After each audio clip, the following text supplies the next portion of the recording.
I'm not sure if you guys heard about this yet, but I thought it's important for you to hear if you haven't, in case you missed it. The second coming happened. I don't know if you saw it, but the second coming did happen. Not a huge deal or anything, but the second coming did in fact happen. A pretty highly anticipated event, almost as anticipated as the Joker movie, which is coming out this weekend, which I'm looking forward to. The Church of Sweden, as it turns out, has said that climate change alarmist Greta Thunberg is the successor of Jesus Christ. They have appointed her as successor of Jesus Christ, which means, like I said, that her birth, I guess, was in effect the second coming. I don't remember reading that. That wasn't my interpretation of the book of Genesis. In fact, I was kind of expecting more. I was thinking, multi-headed dragons and horsemen coming out of the sky, and that's sort of how the whole apocalypse thing would happen, but all kinds of mystical stuff. But instead, we get a teenager yelling at us for not recycling. I'd be lying if I said I wasn't a little bit disappointed. 2,000 years of waiting, and the new Jesus comes on a mission to reduce carbon emissions. Not exactly what we were anticipating, but what can you do? Plenty to discuss today, beginning with another hate crime hoax that the media fell for, as usual, hook, line, and sinker, and also, as usual, one that put people's lives in jeopardy. And we're going to talk about that in a second. But first, today's podcast is brought to you by Vincero watches. No matter what you consider your style to be, a quality classic wristwatch is something that every guy needs. There's always going to be an occasion where you want to look sharp, you want to impress, and the Apple Watch, it just isn't going to cut it. You don't want that digital stuff going on. We're partnering with Vincero so you can get a truly stunning watch at an even more impressive price. Exclusive for our listeners, Vincero is offering an extra 15% off of their exceptionally crafted watches right now. Go to vincerowatches.com/Walsh. Use code Walsh to save an extra 15% off. That's VINCERO watches.com/Walsh and code Walsh for 15% off. Vincero, they strive to be the best value in the industry. And I really believe there are. You're not going to find a better made watch at that price point anywhere else. This is where you're going to find it. The thing I like about my Vincero watch, actually I have several of them now, is that they're classy, they're solid watches. It doesn't feel like you're trying to show off and be flashy. It's not that. But you're also not wearing some cheap hunk of metal on your wrist. This is a really well-made, nice-looking watch. Go to vincerowatches.com/Walsh to see my picks from what my favorite watches are, but you can also pick your own. And don't forget to use code Walsh for 15% off. These watches already look way more expensive than they are, which means that you get your extra 15% off. You're really getting a good deal. That's vincerowatches.com. All right, here's an interesting question to ponder as we get into the first topic of the day. What does it tell you about a country if the members of the supposedly oppressed segments of its population are constantly inventing instances of oppression? What does it tell you about a systematically racist country if examples of systemic racism have to be fabricated out of whole cloth constantly? I think maybe it tells you that the oppressed populations aren't actually oppressed, which is a good thing. Right? That's good news. That's something to celebrate. When the demand for oppression has exceeded the supply, that is a very good indication that you don't really have an oppression problem in your country. You do have other problems. The fact that people want to be oppressed is a cultural problem, but the problem is not systemic oppression. That's something to think about as we continue along today. Now, you may remember the story of Amari Allen, a sixth grade girl who claimed that a bunch of racist white boys at a Christian school that she attends staged a brutal, racist, horrific attack against her. And rather than me recounting her claim, let's take a trip down memory lane and look at the CBS report about this alleged incident. This is from about a week ago, and this is how CNN reported it. Where were administrators? Where were anybody to protect her from this heinous crime. Cynthia Allen is overwhelmed with frustration after learning what her 12-year-old granddaughter Amari went through on this school playground Monday. You guys have, Amari is a sixth grader at the private Emmanuel Christian School in Springfield, Virginia, the place where Second Lady Karen Pence teaches.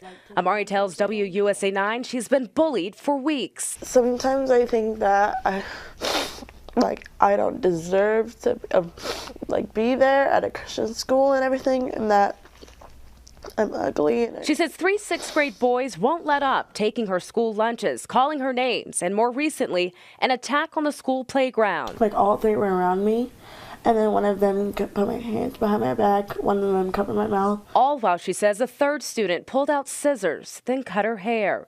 Her lengthy dreadlocks now hanging unevenly. Took big chunks of my hair and just cut.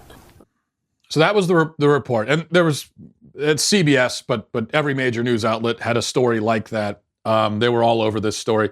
We should mention, might as well mention, because the media mentioned it many times, that although I don't believe it was mentioned in that report, at least I didn't notice it, Karen Pence, Mike Pence's wife, works at this school, which is a fact that many left-wing sites were only too eager to point out when this story first broke. Just one example here, the left-wing rag Raw story had this headline. Their headline was, white boys attack classmate and cut off her dreadlocks at school where Mike Pence's wife teaches. And here's a headline from another obscure left-wing rag called Newsweek. Sixth graders hold down classmate, cut her dreadlocks at private Christian school where Karen Pence teaches. Why is it necessary to tie Mike Pence to this? That's the question.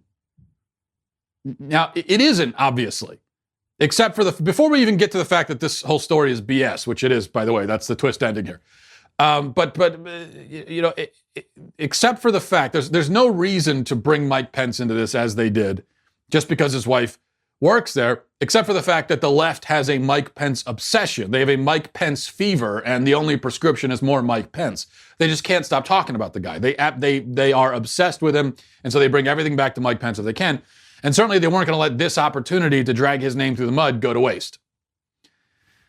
Now, and of course, reporting that a racist attack happened at a school where Mike Pence's wife teaches, that would be like saying that there was an armed robbery at a store where Barack Obama's wife shops. It's irrelevant. Unless there's a reason to think that there's some connection. But of course there wasn't. Anyway, getting, as I said, to the surprise twist, shock ending, this was all bogus, untrue. The girl made it up. After the media reported this story uncritically, amplifying the claims with zero skepticism. You heard that, and I'll give you some more examples in a moment, but that Newsweek headline there were 2 problems with it. One is it tied Mike Pence's wife, Karen Pence, to it. But also there was no allegedly, no claims, nothing like that. Just said 6th graders hold down classmate and cut her dreadlocks. They reported that as a fact. But it was not a fact. It was made up. Amari Allen, the girl, admits now that she made it up. Her grandparents issued a statement yesterday. They said partly, to those young boys and their parents, we sincerely apologize for the pain and anxiety these allegations have caused. To the administrators and families of Emmanuel Christian School, we are sorry for the damage this incident has done to trust within the school family and the undue scorn it has brought to the school.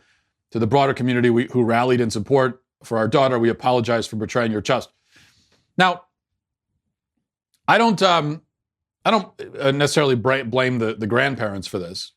As far as I know, they had nothing to do with making this story up. They were told this by their granddaughter and they believed it. And I guess you can't really blame them for believing it. And, the thing is, I don't really blame the girl either, because she's a kid and she made up a story. And that's what kids do. She should be punished for sure, because it's a very bad thing to do. But I think the lion's share of the blame should go to the adults in the situation who should have known better. Adults who, for instance, work in the media. So we've gone over how these media vultures tried to tie Karen Pence to this, tied her to this without verifying A, that it happened, and B, that she had any knowledge of it or any way to prevent it or had any association with this event whatsoever, this event that didn't actually happen as it turns out. Now, a quick word from stamps.com. You know, no one really has time to go to the post office. You're busy, you got stuff going on, we all do. Who's got time for all the traffic and parking and lugging your boxes around? It's just a hassle, and it's the name of the game here is to reduce the hassle in our lives, and that's why you need stamps.com. One of the most popular time-saving tools for small businesses, stamps.com eliminates trips to the post office, and it saves you money with discounts that you can't get anywhere but the post office. Stamps.com brings all the amazing services of the post office right to your computer, whether you're a small business sending out invoices or you're an online seller shipping out products, whatever it is you're doing, whatever your deal is, whatever your business is, Stamps.com is there. They can handle it with ease. Simply use your computer to print official U.S. postage 24/7 for any letter, any package, any class of mail, anywhere you want to send it. Once your mail is ready, you just hand it to your mail carrier. You drop it in the mailbox, and it's as simple as that. With Stamps.com, you get 5 cents off every first-class stamp, and up to 40% off priority mail. Right now, my listeners get a special offer that includes a 4-week trial plus free postage and also a digital scale without any long-term commitment. Just go to stamps.com, click on the microphone at the top of the homepage, and type in Walsh. That's stamps.com, enter Walsh. Just think about about some of these other headlines reporting on this story originally, like this from the BBC. Here's the BBC's headline last week. White students cut off black girls' dreadlocks in Virginia. They put cut off in quotes there, but there is no allegedly, no words like claims or says or reports, just the allegation, unconfirmed, reported as objective fact right in the headline. Or this from the New York Daily News. Girls' dreadlocks shorn off by 3 6th grade boy classmates who held her down, family. So you see what they did there. They put family at the end as a way to pretend that they're being skeptical when really they weren't. Because all people are going to notice is they're going to notice the girls' dreadlocks shorn off by white boys. That's all they're going to notice. When a media outlet, it's just a good rule of thumb. Oftentimes when a media outlet wants to report an unsubstantiated allegation as fact, but they want to do it in a way that gives them plausible deniability, so that if it turns out, so if it's exposed as unsubstantiated or as false, they can always say, hey, we never said it really happened. What they'll do is they'll put the allegation in the headline, and at the very end of the headline, they'll put a colon report or colon family or something like that. Or even like a comma report says. So it would be like, man abducted by alien squids from Neptune, report says. Or how about the website Essence says 12-year-old girl gets her beautiful locks cut off in school hate crime. But even the headlines that have appropriate qualifiers are bad. Like this from an NBC affiliate says sixth grader says classmate cut her dreadlocks at school where Karen Pence teaches. So you've got the says in there at least. So that's good. But here's the real issue. No matter how you report it, it's going to be a problem. And the real problem is that you're reporting it in the first place. Because we've seen this movie before. We've seen this movie many times. We've been through this. We know that people make stuff like this up all the time. Which means that the absence of real evidence, if all we have is he said, she said, then a responsible journalist, a responsible media outlet that actually cares about the truth and wants to do the right thing, wouldn't report the story at all. So they always can find cover for themselves by saying, hey, we didn't know it was a fake story. She said it happened, and so we reported what she said. And hey, if it did happen, it would have been a big deal. Okay, until there is real evidence to report the outlandish story told by a child without doing any kind of due diligence or any kind of verification is malpractice. See, this really isn't hard. When I first heard this story, you probably had the same reaction as me, because you're a thinking person, unlike our folks in media.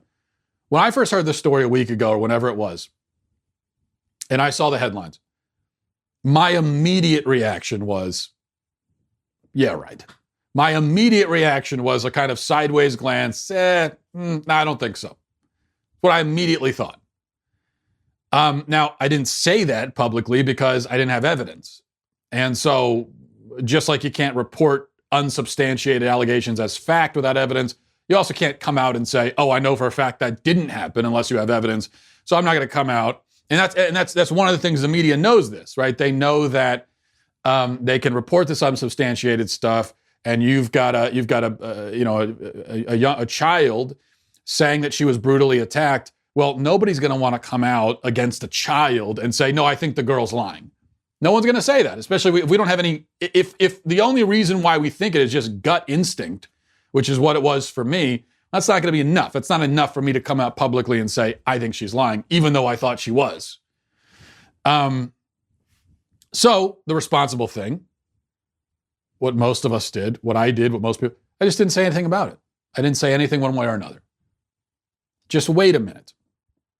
Because once the cops get involved, which they did here, the cops are going to figure it out. That's you give cops credit for this. They really have no trouble sniffing out these fake hate crimes. They can kind of tell right away. Because with something like this, if it really happened, there should be a lot of evidence that it happened, and so it doesn't take them long to sort it out like they did here. So when we see things like this, from the beginning, what we should say to ourselves is, okay, here's the claim. It's certainly a dramatic claim. And if this did happen, it's a horrible thing. But there are two explanations that could account for why this claim is being made. One explanation is a group of racist children at a Christian school really did stage a brutal, premeditated hate crime in the middle of the school day, involving a deadly weapon, which would be the scissors, which no teachers apparently noticed. So there's that explanation. Or a child made up a story. Which is more likely? All things being equal, if you have no evidence either way, which is more likely? Which is more likely to happen? In one scenario, you need several children to have done something extraordinarily evil. And on the other scenario, you need one kid to have done something bad, but something that kids do all the time, which is make up stories. Obviously, the more likely scenario is the latter scenario, which doesn't mean that the former is impossible. It just means that the latter is more likely. But why am I even bothering to explain this? Because we know that the media knows exactly what it's doing. We know that the media, it's not like they don't know how to look into a story, or they don't know how to look into the background of something and verify and do their due diligence. They know how to do it. They're just selective about when they do it. So when a black girl tells a wild story about white boys holding her down and cutting her hair off, the media will report it without doing any background or making any attempt to verify any aspect of the story whatsoever. But when, for example, a white guy raises money for sick kids, then the media digs into his past to find out what he tweeted in high school. Now all of a sudden they're skeptical. Now all of a sudden they want to know what's really going on. So they see that. They see a white guy donating money. They say, what's really going on here? Hey, find out what's going on with this guy. That's when they're interested in their due diligence. Just vultures. This is not a victimless crime, by the way. What the media has done here in this case is not victimless. Just like it never is victimless. It wasn't victimless with the Covington Catholic. It wasn't even victimless in the case of the Jussie Smollett hoax. Because what you're doing is you're fanning the flames of hatred. You're causing division, and especially with this school, I've talked to some of the parents who have kids at this school. I've gotten messages and emails from them telling me what's been going on at this school. And it has been chaos for the last week. It's torn the school apart. It's brought all this negative attention on the school. There are people online saying horrible things about the school, the people that teach there, the kids that go to school there. And I put this all on the media. I really do. I put it 100% at their feet. To be honest, in a way, I feel sorry for the girl too. Because I kind of doubt that she thought it would get to this level. I don't know what exactly led her to making up this story, but I'm sure part of it was she wanted attention, which, as I said, kids make up stories for attention all the time. My kids do that. They don't do it on this level, but kids do that. It's something all kids do sometimes. And it's so I say, look, it's kids are going to act like kids. And that's why the adults have to be adults, to protect them from themselves. So it's not even just for the sake of the other kids at that school, particularly the white kids who have been framed as racist. They're the primary victims. But even this girl, responsible adults would protect her from herself. And when she comes telling this story, rather than putting her all over TV and setting her up for this failure, which is going to haunt her now for the rest of her life, rather than that, they could have been responsible if they really cared about her. So they can't even claim that we're just so against racism and we cared so much for this girl that we had to we couldn't help ourselves but to come to her defense.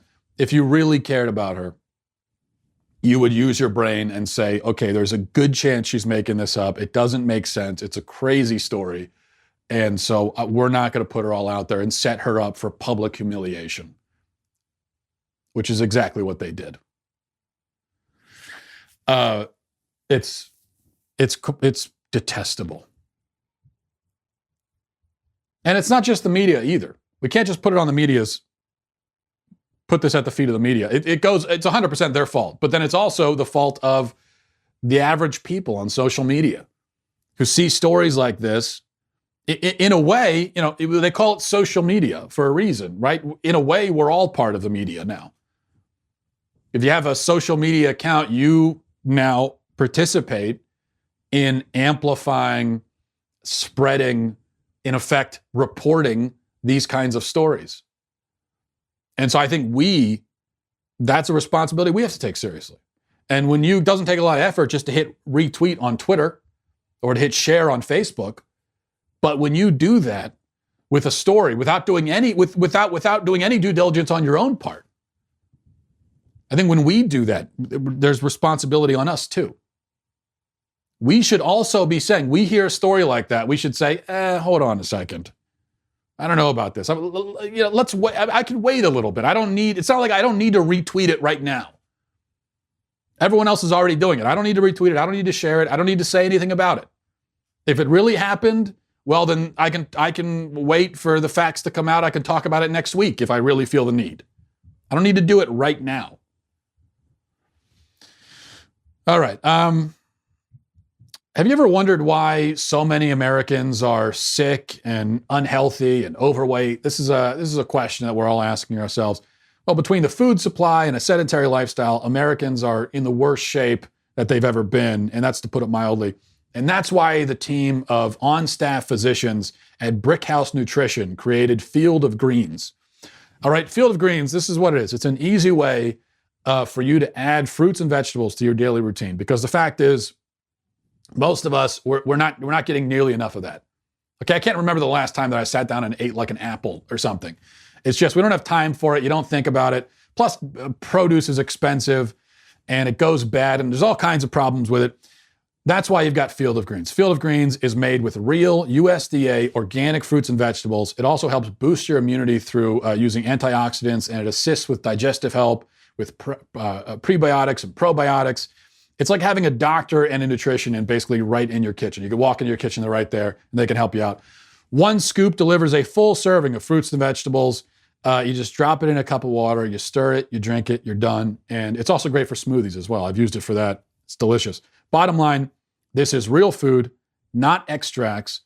You'll look better, you'll feel better. Go to brickhousewalsh.com and get 15% off your first order just for trying it. Okay, that's all with the promo code Walsh. That's brickhousewalsh.com, promo code Walsh. A few other things here. Okay, we need to talk about something else here. Speaking of public humiliation, so I don't usually follow the action on Dancing with the Stars.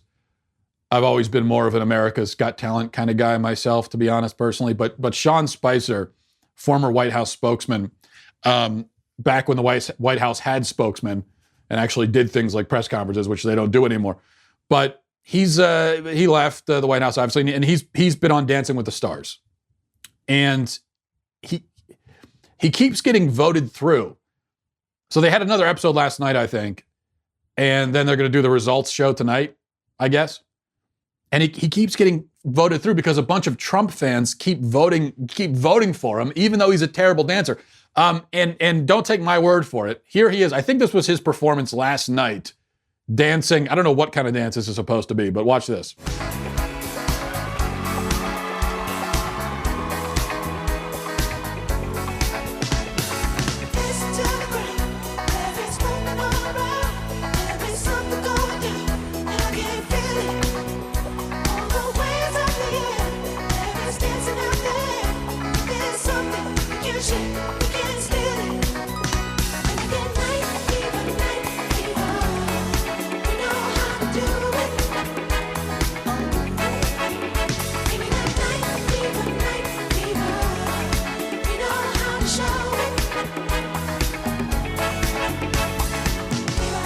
I mean, come on. I'm no dancer myself, but Sean Spicer, he's not even doing anything. First of all, he stands there while other people dance around him, and then every once in a while, on occasion, he'll wiggle his body out of rhythm with everybody else, and then he starts standing there again. You know who's a better dancer? The guy from the Trudeau blackface video yesterday. He's a better dancer. In fact, the other guy from the Trudeau blackface video is a better dancer too. This guy, remember him? This guy's actually very talented. I think that's a great impression of an ostrich. But Spicer, he turns me into a dance snob, and I can barely walk to the kitchen without tripping over the couch. Okay, that's how uncoordinated and clumsy I am. And you know how I dance? This is how I dance. This is how most awkward white people, when you're at a wedding or something and you're in a position where people are dancing. This is me. I'll show you my dance moves. This is my dance move. I'll show you right now. This is me. This is how I dance. And sometimes what I'll even do is if I'm really getting into it and I'm feeling the rhythm, then I'll add this move into it. Watch this move. You see the thumb? So I'm doing a little thumb, a little head, a little thumb. So this is me dancing at every wedding I've ever been to. This is me dancing. And if people look over and they're trying to usher me to the dance floor, I just, yeah, good. So that's me. What I just did there, that's better. I should be on Dancing with the Stars. I should be on Dancing with the Stars. Give me a desk or a table and I'll just sit there and and vote me through. Because if you're voting Sean Spicer through, then I should get through on that. I get the joke. You're voting him through because he's bad. I understand that. That's trolling. That's a tried and true American tradition now. This goes back to, who was the guy on American Idol? I think the first he was the first person to ever be trolled through one of these talent competitions. Who was the guy? I forget his name. Terrible singer, but he kept getting voted through because it was funny that he was bad and he was getting through. So I get it, but there's something that I believe in more than trolling, and that I think is even more American than trolling, and that is rewarding excellence. I don't believe in participation trophies. Spicer is a terrible dancer, just like me, even though I'm better. And in America, when people are terrible at things, we let them know it, not by rewarding them. Okay? No, we reward so if you're good at something, we're going to applaud you. But if you're bad at it, we are going to heap scorn and ridicule on you. And that is the American way. That's the American dream, the American way of life. So when you vote Spicer through on Dancing with the Stars, you are destroying the American way and the American dream. So I beg you to stop it. Please stop. It's not right. It is immoral. Immoral. That's what I say. But still kind of funny. So let me, before we get to emails, let me chime in for just a minute on this Civil War thing. I figure I want to talk about Dancing with the Stars first, and then we'll get to the less important matter of the potential for another American Civil War. I think, you talk about Civil War. In fact, if Spicer gets through and wins Dancing with the Stars, I think there might be a Civil War over that. And for good reason.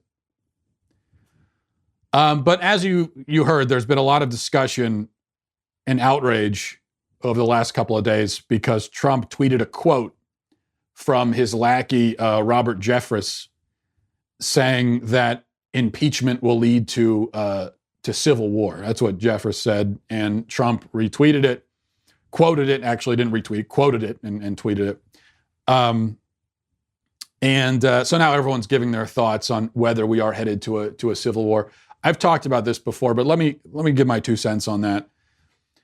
I think there are 2 concepts here. One is that sometimes get conflated.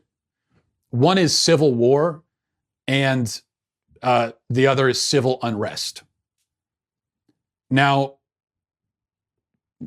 I think that the latter option of civil unrest, we're already seeing that. We're already seeing the beginnings of that. And we have been seeing that over the last several years. We've seen riots in cities. We've got Antifa. That is an example of civil unrest. I think we could be heading to a situation where that becomes far more common. And you see that across the country. I think very easily we could be headed there. And it's got nothing to do with impeachment. Robert Jeffress said that because of impeachment, there's going to be a civil war. I think that's silly. That's not going to be it. But I think in general, as a culture, we are moving in that direction. We're not moving to a civil war for a number of reasons. It's not going to be a war, mainly because, and the main reason is that we like to tweet and insult each other on Twitter, but a civil war is not fought through Twitter. That means you're actually getting out there and putting your life on the line, okay, which people aren't going to do. And I'm not saying that like I want them to, like it's a challenge. That's not my point here. I'm saying that actually, thankfully, our laziness and our preference for a sedentary lifestyle where we live our life through screens and on the couch, that has had a lot of negative effects. But the one positive is that it will save us from fighting a civil war, because that's what it comes down to. Most people just are going to have no interest. If you know anything about the first Civil War, the first American Civil War, if we have to call it that, you'll know that was fought during a time when men were willing to sacrifice everything and endure unimaginable hardship and walk into a situation where death was very, very likely, whether they died on the battlefield or in most cases died of disease or whatever else, bad hygiene, everything. That was something that men were willing to do back then. And that's part of the reason why we had a civil war. Or that's one of the things anyway that made a civil war possible. That's just not the case anymore. And I do think it's kind of funny when you've got a bunch of people on Twitter say, oh yeah, I'm ready to fight a civil. No, you're not. You're just tweeting. You're not doing anything. Because at the end of the day, right, you've got your shows coming on at 8 o'clock tonight that you want to get home and watch. And that's what we care about most. Now, on the other hand, going out and going and rioting and throwing some rocks through a window and then going home back to your mom's basement, that's something that people are willing to do. It doesn't take a lot of energy, it doesn't take a lot of effort. There's not a lot of risk involved, especially because the police don't really do much to stop it and don't arrest very many people. So that people are willing to do, and I think we're going to see more of that. But not a civil war, thankfully. But the primary reason why we are headed in this direction and why we are fracturing as a country, it's not impeachment or any specific thing that has anything to do with Trump, really. It's that we just, as a people, have nothing in common anymore. That's the problem. And what people don't understand is that Trump and everything associated with him, that is a symptom of the underlying issue. So the more that we split apart as a country, culturally speaking, it's not because of Trump. He is a symptom of that fracturing that has been happening now for decades, where we just don't have anything in common. There's nothing that ties us together as a people, as a country.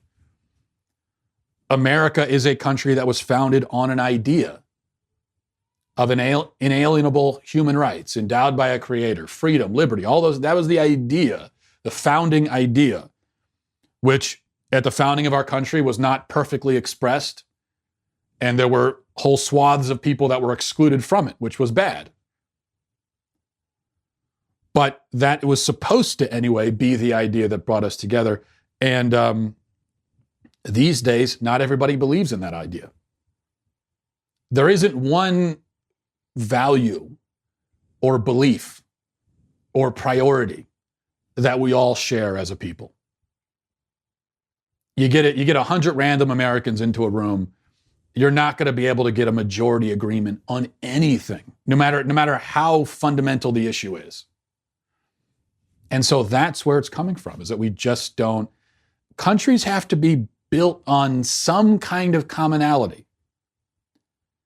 And if it's not going to be things like language, a lot of countries, their commonality is language, or other more basic things like that. If it's not going to be that for us, then it has to at least be ideas, values, beliefs. But we don't even have that. So we don't have a common language. We don't have a common heritage. We don't have a common sort of cultural experience. We don't have common values. We don't have common beliefs. We don't have common priorities. What do we have in common? Generally speaking, I think nothing. You've got the different sides living in different universes almost. I mean, it's got to the point now where we can't even agree on things like, what is a man? What is a woman? The biological facts of life. We can't even agree on that. A really basic question. Get 100 Americans in a room, ask them a really basic question. Do men have penises? How about that? Now, even if we could all agree that the answer is yes, I don't think you could build a country on that agreement. But the fact that we can't even agree on that just shows you how bad the fracture, the split is. So it's bad news. It's not going to be a civil war for the reason that I said. And also another reason why there's not a civil war is that you don't have quite the same defined geological boundaries that you did in the Civil War of 1861. Now there are geological boundaries, obviously. People in California tend to be liberal as opposed to people in other states, but we don't have that north-south direct split that they did, which is another thing that's going to stop a civil war. But I do think that what we see, some of the chaos in the streets and everything, I think we are going to see more of that as time progresses, unfortunately. I just don't see any way around it. It's easy. We could all sit around and say, we need to have unity. We need to get along. That's fine to say. I agree. It would be great if we had it, but unify around what is the question? Until you can answer that question, what are we unifying around? Until you can answer that question, I think there's just no hope of there being any unity. All right, let's go to emails. mattwalshshow@gmail.com, mattwalshshow@gmail.com. This is from Scott, says, if natural selection is real, why do custard-filled donuts still exist? We've been talking about evolution the last several days. That's maybe the best argument against evolution anyone has ever put forward. So I give you that. I agree. And there is no reason for custard-filled donuts to exist or for jelly donuts to exist. Now, you've touched, Scott, on an issue that is very important to me. I've been talking about for a long time. And I don't understand why people struggle with this. If you're getting a box of donuts for a group of people at the office or whatever, don't waste precious real estate on jelly and cream-filled donuts. Don't do that. Because you know why? Because those are always the last ones left. If you're getting into the break room and somebody brought a box of donuts 45 minutes ago, well, you know that when you open that box, there's going to be one stale donut left, and you know what it's going to be. It's going to be a jelly donut. It is every single time, because that's not the donut anybody wants. So if you're getting a box of donuts, why get donuts? You only get 12 precious spots. This is an important decision. And you're going to waste one of those spots on a jelly donut, a donut with jelly in it? Let me tell you what a perfect box of donuts consists of. Here it is. This is the correct box of donuts. 3 glazed, 3 chocolate, 3 chocolate frosted, and then now that's 9 donuts. Okay, you got 3 left. With those final 3 spots, you can get a little creative. You can throw something else in. You can throw a curveball, but it should be stuff that everybody likes. It should be the kind of donut where someone says, oh, well, you put one of those in there, right? It should be that kind of reaction. It's kind of, they weren't expecting it. It's coming out of left field, but really there's going to be a fight over that donut because everybody wants one of those. So what I'm saying is, with those final 3 spots, maybe you put a French cruller. You put a blueberry glazed. You put a strawberry frosted, okay? You know those aren't going to be left behind. Someone's going to grab those. And now you have a perfect box of donuts. This, I feel very strongly about. It's the same thing if you're getting pizza, okay? Let's say you're getting 3 large pizzas for a group of people. Again, you stick with the staples. If you get a little bit creative, you do it in a way that everyone's going to agree on. You put pineapple, if you get 3 large pizzas and you put pineapple on one of them, there's going to be maybe one person in the whole group that wants it. And so at the end, you're going to have all this pineapple left over. Why would you waste real estate on that? It's mind-boggling. Let's go to email from Santiago. Says, hi, Matt. First of all, if you read this on the air, could you please refer to me by the pseudonym Santiago? I have to say, if you're going to choose a pseudonym, you can't do better than Santiago, so well done. I'm a biologist and I studied evolution for years. I was pleasantly surprised by your solid knowledge on evolution. Despite not being a trained biologist yourself, the way you answered the questions you got last week reflects that you've actually done a good amount of studying on this topic. I particularly loved your response to an email about the Cambrian explosion and about complex structures such as the eye. The theological aspects of it were also interesting, and you seem to know more about it than I do. As a fellow Catholic, I'm disappointed by how many Christians think that the theory of evolution is at odds with God or Christianity. This is what atheist preachers like Richard Dawkins would like to think, but it is not true. I worry that this tendency for many fellow Christians to deny valid scientific knowledge because of a wrong interpretation of Genesis is one of the many reasons why Christianity is in decline. God gave us our senses and reasons to discover the world he created. Our ability to question and understand creation is unique to us as humans among animals. It makes no sense for God to give it to us, but expect us not to believe the logical conclusions that we get from exploring the universe through science. To make this point, here's a quote I've seen attributed to St. Augustine, which properly synthesizes my opinion. It is a bit long, so feel free to exclude it if you read my email on the show. I'm not going to exclude it because this is a great quote. How could I exclude St. Augustine? What do you think I am, some kind of heretic? So Augustine says, usually even a non-Christian knows something about the earth, the heavens, and the other elements of this world, about the motion and orbit of the stars, and even their size and relative positions, about the predictable eclipses of the sun and moon, the cycles of the years and seasons, about the kinds of animals, shrubs, stones, and so forth. And this knowledge he holds to as being certain from reason and experience. Now, it is a disgraceful and dangerous thing for an infidel to hear a Christian, presumably giving the meaning of Holy Scripture, talking nonsense on these topics. And we should take all means to prevent such an embarrassing situation in which people show up vast ignorance in a Christian and laugh it to scorn. The shame is not so much that an ignorant individual is derided, but that people outside the household of faith think our sacred writers held such opinions, and, To the great loss of those whose salvation, for whose salvation we toil, the writers of our scriptures are criticized and rejected as unlearned men.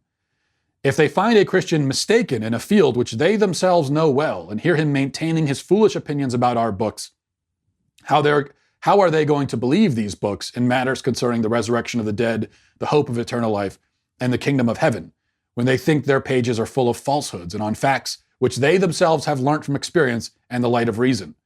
Reckless and incompetent expounders of Holy Scripture bring untold trouble and sorrow on their wiser brethren when they are caught in one of their mischievous false opinions and are taken to task by those who are not bound by the authority of our sacred books.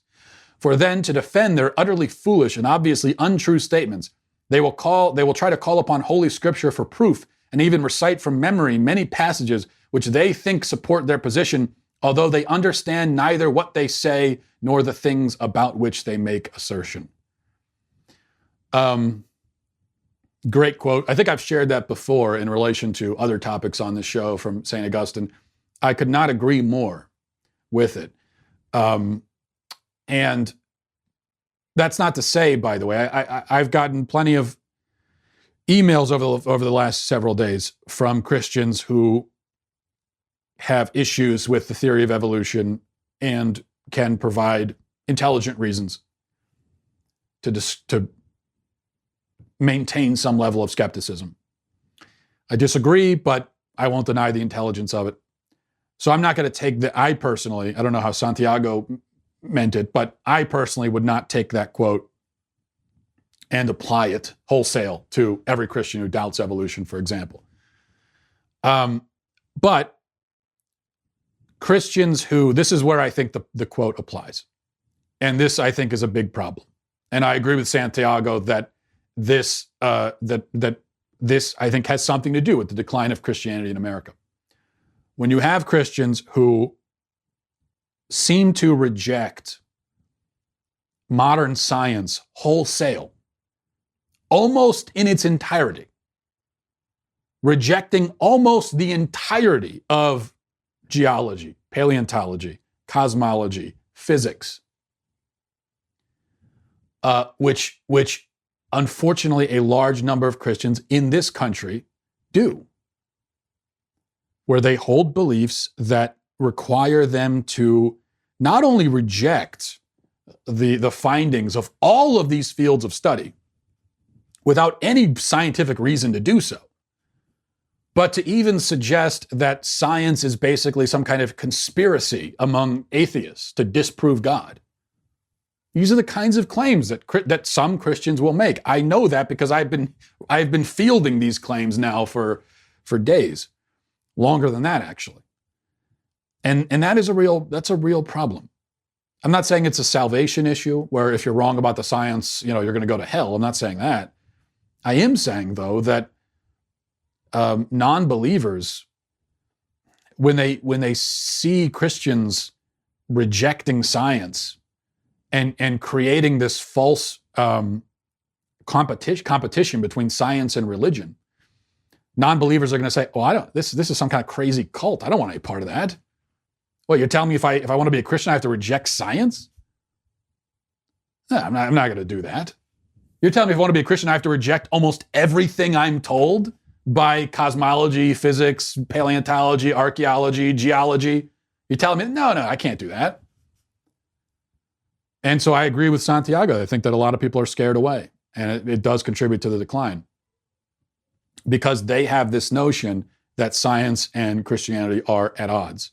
And I think that's a mistaken notion, but they get that notion not just from what they're told by guys like Richard Dawkins, but they get it even from some Christians who affirm that, confirm it, by essentially making the same argument Richard Dawkins does, which is that you can't accept science and Christianity, you have to choose one.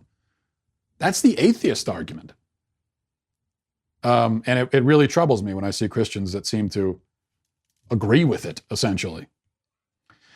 All right, this is from Adam, says, how do you prefer to have your steak cooked? Well, the only acceptable answers are medium rare or rare, obviously. If someone puts a steak with no pink in front of me, I will take my steak knife and jam it into their foot. And I have done 9 stints in prison because of that. well worth it. Finally, from KP says, hi, Matt, please just call me KP if you read this on the air. Everyone's doing the pseudonym thing today. With you looking forward to your fourth kid, I had a question that I hope you won't judge me for asking. My wife gave birth to our first child 4 weeks ago. It's been a challenge so far, but we are thrilled to have our baby with us as we have been trying for a long time with no success. Congratulations. Here's my problem. I find that as the dad, I don't feel myself bonding with him as much as I thought I would. I love him, of course, but I thought it would be a much stronger and more immediate attachment. Instead, it feels almost like it's my wife's kid and I'm the hired help. I'm worried that this means I'm a horrible person. Am I? Well, KP, let me put your mind at ease. No, you're not a horrible person. Well, not for this reason anyway. If you're someone who, for example, leaves your cart in the shopping cart in the middle of the parking lot or gets the wrong donuts, then you'd be a horrible person for different reasons, but not for this. What you're feeling in relation to your kid, I think, is perfectly natural. I found with all 3 of my born children so far that in the early going, at the very young infant stage, the babies are literally attached to my wife most of the time. And the babies, therefore, don't have the same kind of innate biological need for me as they do for her. Which isn't to say that I'm not needed or that I have nothing to do. It's just that you're right. As the dads, we're more in a support role, especially early on, and that's inevitable, and especially if the baby is nursing, because so much of the time is spent doing that, and you can't do that, despite what we're told these days. Men, in fact, cannot nurse. And so that just puts you even more in the supporting role. And, it's also a little weird because you got to think the mother has been carrying the child for 9 months, and so there's a bond that happens through that. They have been literally attached in that case for that entire time. But for you as the dad, the transition is much more sudden. Where, yeah, your wife, was you knew your wife was pregnant, but you weren't carrying the child, so you didn't have a kid, and now all of a sudden you do, and it's just like that. So it's a very sudden change. But I guarantee that you'll find yourself bonding with your child over time as he grows. Your role in his life will also grow. I have no problem saying that I'm not a huge fan of the baby stage. I love my kids, obviously, when they're babies, but I'm weird, I guess, because I love the 2 and 3 stage, what they call the terrible twos. I love that. I think kids at that stage are awesome and hilarious, and so I'm a big fan of that stage. So everyone has their preferences, I suppose. As parents, I think we're always beating ourselves up. We're always wondering, is this normal? Am I doing this right? Am I feeling the right way? Am I loving my child enough? Am I ruining their life forever because I'm doing this or that?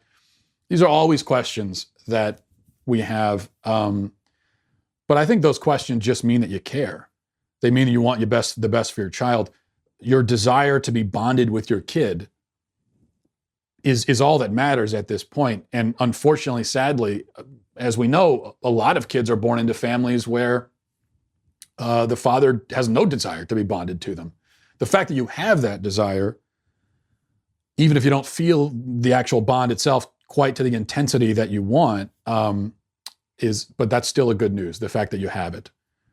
Because love isn't a feeling anyway. Of course, as we know, it's a choice, it's a sacrifice, it's an act of giving, which you are already doing. So don't, or especially with the first kid, it's just, there's all kind, especially with the first kid, especially in the first few months, there's no way to be prepared for it. And all kinds of weird things are happening in your mind, and there's a lot of anxiety, and you don't know what to think or how to feel, and you're not sleeping anyway, and so it's a rough time.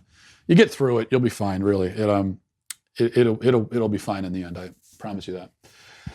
And that's my parenting sermon for the day, coming from someone who is absolutely not fit to be giving them, but I just did. And speaking of that, I'm going to wrap this up now because I actually have to take my wife to the hospital. She's scheduled to deliver our child tonight. So I would ask for your prayers for that. And by the time I talk to you again, I'm going to take a few days off. By the time I talk to you again, we will have 4 kids in this house. Dear God. Dear God. All right. But in all seriousness, thank you for all your prayers and well wishes. And I'll see you on the other side. Godspeed.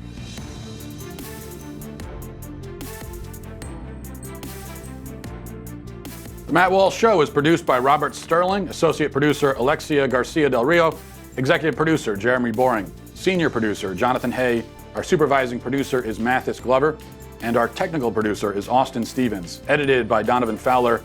Audio is mixed by Mike Coromina. The Matt Walsh Show is a Daily Wire production. Copyright Daily Wire 2019.